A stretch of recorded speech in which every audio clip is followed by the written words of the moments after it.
71ാമത് Nehru trophy വള്ളംകളിയുടെ ഭാഗ്യചിഹ്നം കളിവള്ളം തുഴയുന്ന കാക്കത്തമ്പുരാട്ടിയുടെ പ്രകാശനം ആലപ്പുഴയിൽ നടന്നു.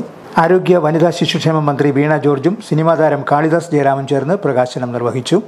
ആലപ്പുഴ പ്രൊവിഡൻസ് ഹോസ്പിറ്റൽ ഓഡിറ്റോറിയത്തിൽ നടന്ന ചടങ്ങിൽ പി ചിത്തരഞ്ജൻ MLA അധ്യക്ഷനായിരുന്നു. തോമസ് കെ തോമസ് MLA മുഖ്യാതിഥിയായി.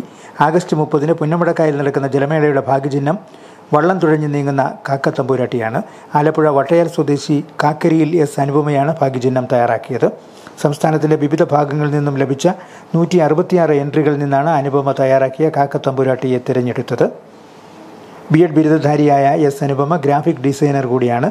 2024 ഫാസ്റ്റസ്റ്റ് 3D പെയിന്റിംഗിൽ ഇന്റർനാഷണൽ ബുക്ക് ഓഫ് റെക്കോർഡ്സ് ലഭിച്ചിട്ടുള്ള അനുപമ സ്കൂൾ തല ദേശീയ പെയിന്റിംഗ് ജേതാവ് കൂടിയാണ്.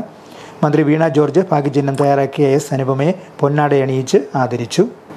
NTBR കമ്മിറ്റി നൽകുന്ന 10,001 രൂപ ക്യാഷ് പ്രൈസും പ്രശസ്തി പത്രവും അനുപമയ്ക്ക് ലഭിക്കും. ചടങ്ങിൽ ADM ആശാ C. എബ്രഹാം, നഗരസഭാ ക്ഷേമകാര്യ standing committee chairman Naseer Punnackal, assistant information officer PS. Sajimon തുടങ്ങിയവർ പങ്കെടുത്തു.